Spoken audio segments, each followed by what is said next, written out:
بسم اللہ الرحمن الرحیم فنعم المولا و نعم النصیر رب اشرح لی صدری ویسر لی امری واحلل عقدۃ من لسانی یفقہوا قولی اللہم صلی علی سیدنا محمد وعلی آل سیدنا محمد وعلی صحابہ وعلی ازواجہ اجمعین وبارک وسلم وصلی علیہ۔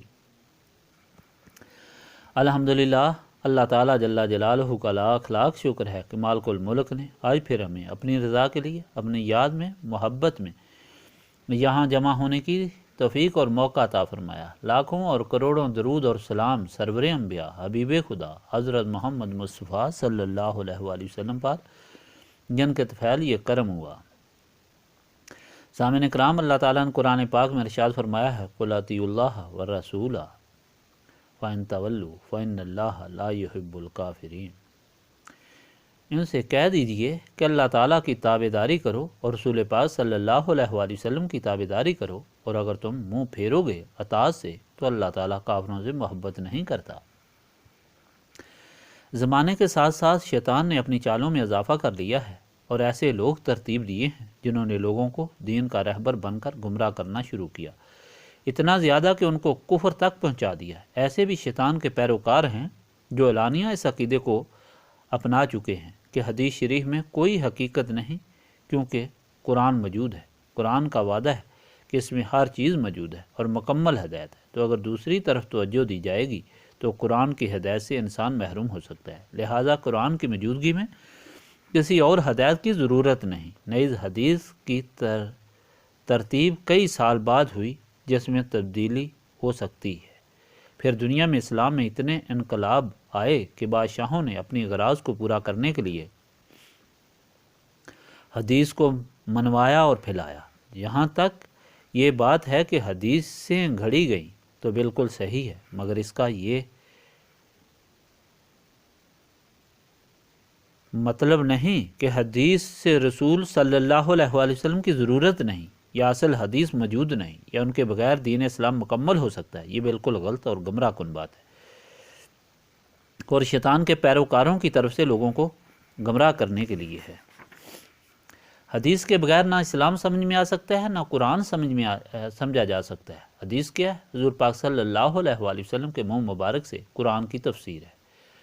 اللہ تعالیٰ کے جتنے احکام ہیں، جب تک ان کی عملی شکل نہ دیکھی اور سمجھی جائے، اسلام کی پابندی نہیں ہو سکتی۔ یہ عملی شکل حضور پاک صلی اللہ علیہ وآلہ وسلم ہے۔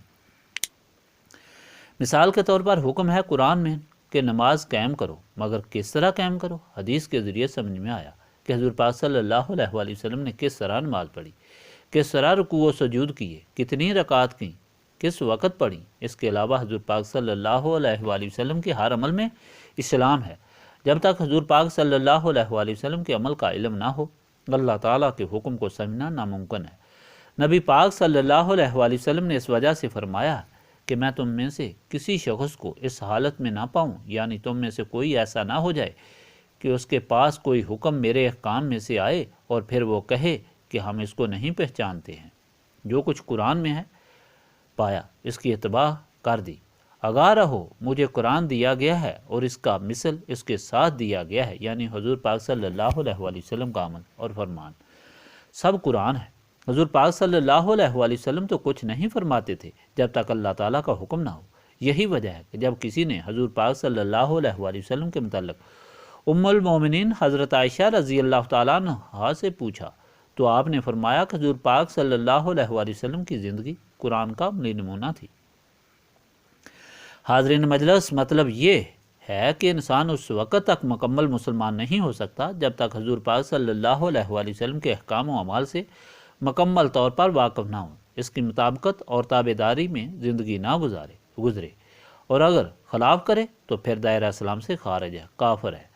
اب جو چاہتے ہیں کہ صحیح مسلمان مومن بنے اور زندگی اس طرح ہو جو مکمل طور پر حضور پاک صلی اللہ علیہ وآلہ وسلم کی محبت کے مطابق ہو، تو اس کے لیے از بس ضروری ہے کہ حضور پاک صلی اللہ علیہ وآلہ وسلم سے نسبت قائم کریں، یعنی قلبی تعلق قائم کریں۔ ایسا کریں کہ اس میں کوئی محبت، کوئی خوف نہ رہے، تاکہ وہ انوار و تجلیات جو حضور پاک صلی اللہ علیہ وآلہ وسلم کے سینہ مبارک میں ہیں، وہ نسبت رکھنے والے کے سینے کو روشن کر دیں۔